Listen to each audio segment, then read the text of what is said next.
and welcome to the February 2022 meeting of the Forsyth County Historic Resources Commission. My name is Khaki Berry and I'm the chair. I would like to call the meeting to order. And since we can't go around a virtual room to state our names, I'm going to ask the staff to please call the roll and you answer to indicate your presence. And remember to unmute, please. Khaki Berry. Here. Scott Binkley. Here. Ed Bolden. Ed, can you unmute?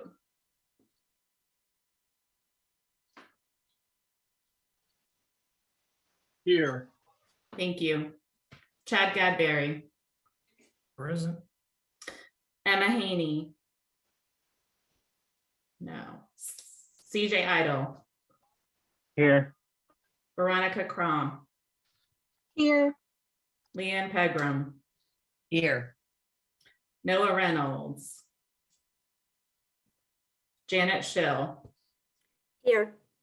Sunny Stewart. Here. Tina Thacker. Here. Thank you. Pursuant to the policy and procedures adopted relative to the pandemic and virtual meetings, I have determined that it's not necessary for the Historic Resources Commission to meet together physically today because there is no quasi-judicial business before the commission. All commission members are participating virtually. Commission members will vote by a roll call vote. Each commission member will be called by staff and state their vote by saying yes or no. Members of the commission are appointed and include property owners in the historic districts, owners of local landmark properties, architects, architectural historians, planners, and at-large representatives. Our staff is provided by the City County Planning Division. Staff includes Michelle McCullough, Heather Bratland, and David Reed. Jerry Contos, Deputy City Attorney, is also present. We will begin with the minor work report. Do any commission members have questions for staff? Noah Reynolds has entered the meeting. Can we have him acknowledge that, please, with a I'm here or a yay? Yeah, hi, it's Noah Reynolds, a new commissioner. Thank you. And welcome, Noah. We're glad to have you join us. Right. Nothing on the minor work reports. All right, our next item of business is review and approval of the text for the 2022 historic markers. At this point, I would like to ask the chair of the marker committee, Leanne Pegram, if she has a motion she would like to put forward. I do.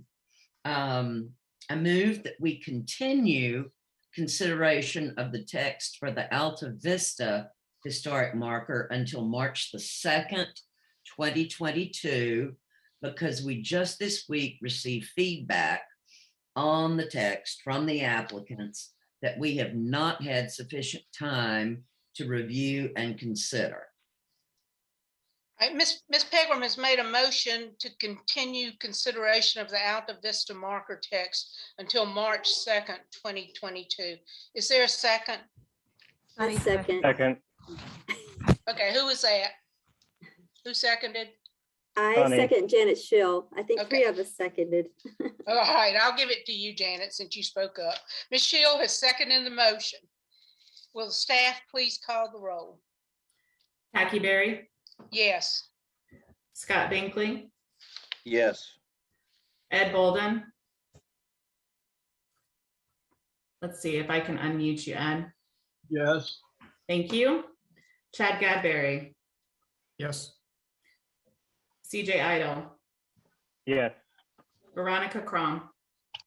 Yes. Leanne Pegram, you made the motion. Yes. Noah Reynolds. Yes.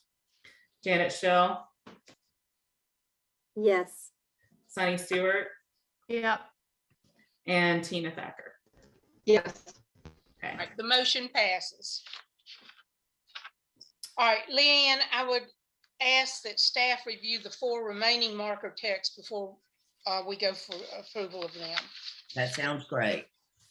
Okay, so The Waughtown Freedman School, you all received this text by email. It has not changed since I sent it to you by email, but I will read it. During Reconstruction, the Freedmen's Bureau helped establish 431 schools across the South to educate over 20,000 African-American men, women, and children. Education was widely seen as the way for African-Americans to achieve social, economic, and political equality. Founded in November 1866, the Freedmen's School in Waughtown was the first established in Forsyth County. It offered day, night, and Sabbath classes. Local freedmen organized the school without any charitable support, owned the school building, and hired William G. Kerner to teach. The school was located on the church and schoolhouse lot near the home place of Harris Fries off Waughtown Street. The text for St. Philip's Moravian Church, origin 1822, has got a couple of minor edits that were requested by Dorothy Pettis, a member of the church, and Martha Hartley. The things that you see in blue are new, and the things in red are deletions. So when St. Philip's is written, it's never written with the apostrophes, so they asked us to remove that. And they felt it was a little anachronistic to use a modern street address for the church building, since there were no modern street addresses at the time. And then just explaining that the church did outreach in and around Salem. So the text now would read, St. Philip's Moravian Church is the only historic African-American Moravian church in the United States. Christian outreach to enslaved people in and around Salem was initiated by the Salem Female Missionary Society. The Negro congregation was formally organized May 5th, 1822, at a worship service in a barn here on Conrad Kreutzer's farm outside of Salem. Kreutzer was a retired Moravian storekeeper whose 30-acre farm included a brick farmhouse with the barn and outbuildings nearby. Worship services for the new congregation were held on out-of-town farms until 1823, when a log church was built on Church Street, adjacent to the 1816 Negro God's Acre. Have we talked about this? May have been in the materials. I'm sorry if it was, but is that going to go right in front of the church? It's going to be in West Salem, actually near, I think it's Piedmont, historically Piedmont International University, South Broad and Wachovia Street, kind of. That's where Conrad Kritzer's farm was located. So it will not be in Old Salem. All right, the next marker is for Boston Cottage Company, and the proposed location for this is potentially going to be somewhere along University Parkway or on the east side of it towards where Paisley's campus is located on the president named avenues like Thurmond, Lincoln, that area. In 1893, Boston Cottage Company sold the first lots here just north of the Winston city limits and west of Old Town Road. Builders constructed small rental houses for African Americans, many of whom worked in tobacco factories. Except for 40 sold lots, Adolphus H. Eller purchased the entire Boston Cottage Company plat in 1900. He sold lots individually throughout the following decades. Trustees of Boston Cottage M.E. Church, later Saints Home M.E. Church, bought a lot on Thurmond Street in 1900. The County Board of Education bought 2 lots for Boston Cottage School in 1901. The neighborhood was replatted and lots sold as North Cherry Street development beginning in 1924.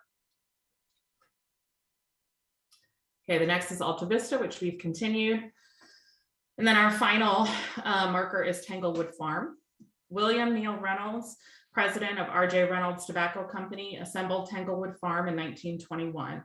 The farm included the circa 1859 Manor House, gardens and woodlands, and the 1809 Mount Pleasant Chapel and Cemetery.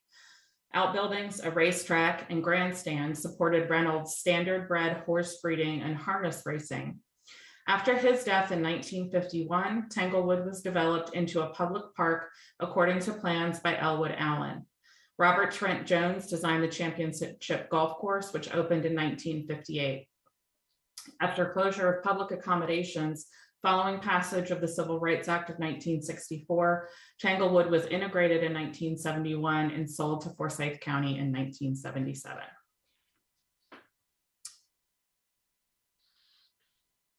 Thank you, Heather. I think at this point, I would move that the commission adopt the text for the Waughtown Freedman School, St. Philip's Moravian Church, origin 1822, Boston Cottage Company, and Tanglewood Farm, as presented by staff. And Ms. Pegram has moved that the commission approve the 4 remaining marker text as presented by staff. Is there a second? Can I ask a quick question, actually, just really quickly? Going back to the St. Philip's Moravian Church origin. Just thinking about, as a person, if you didn't know anything about the town or where St. Philip's, where the log church is, I understand what they were saying about the address being anachronistic, but I don't know. It just, as a marker, trying to spark interest in other places, it just seems like I wonder if there's a way to make it more clear exactly where that log church is. And maybe also it may not be that big of a deal. I just am thinking about like people who don't know anything about the history of Salem. Another option that you could consider would be to add the cross street. So to say at church and Race. I like that personally. Heather, could we go back to that slide so we can look at that, please? Yeah.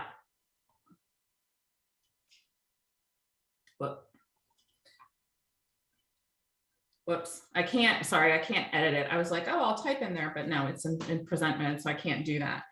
Or I've also seen like, I think maybe on state signs, it might say like X number, like 0.2 miles to the east or something like that,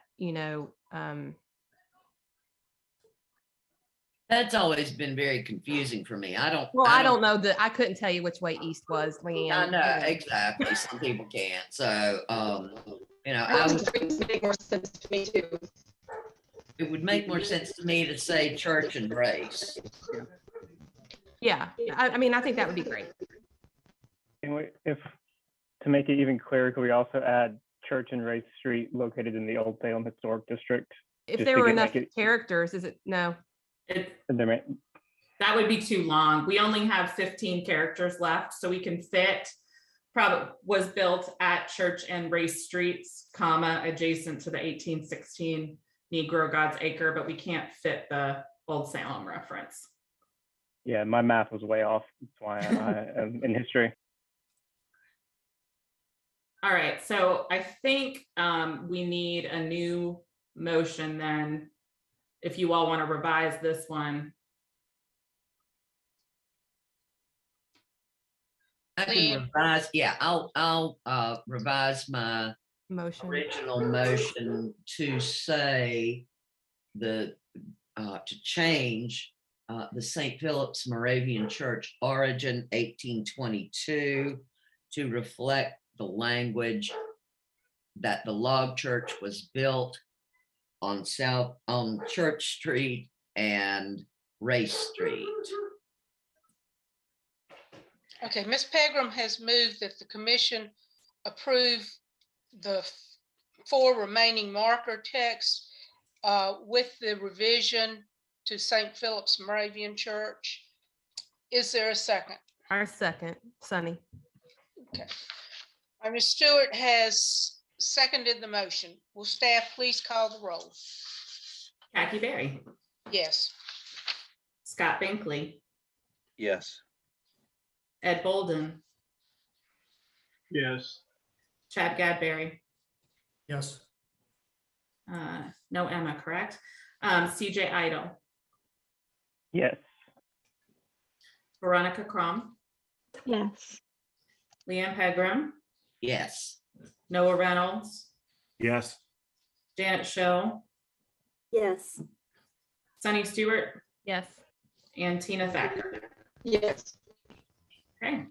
The motion passes. And thank you to the committee and staff for your work on these markers. And I would like to mention that we do have 2 vacancies on the marker committee. And if anyone is interested in serving on that committee for this year, please get in touch with me or one of the staff members before our March meeting. And just as an aside, it's a wonderful thing to do. I've just come off of it and I loved it. I learned so much about our city that I did not know, and you only meet once a year. I would also like to note that St. Philip's Moravian Church is going to be celebrating its 200th anniversary the weekend of April 30th and May 1st. They're planning a special service on May 1st because that's the closest Sunday to their May 5th creation date.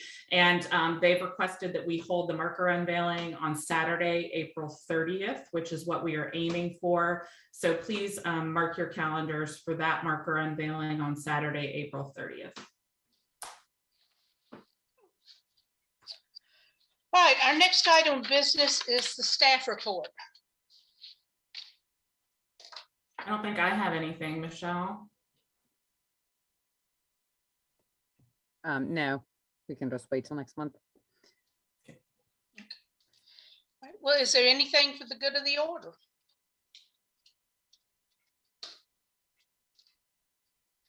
Well, okay, I will see everyone, I hope, on March 2nd. The meeting is adjourned. Thank you, everybody. We'll see you Thanks, next month. everybody.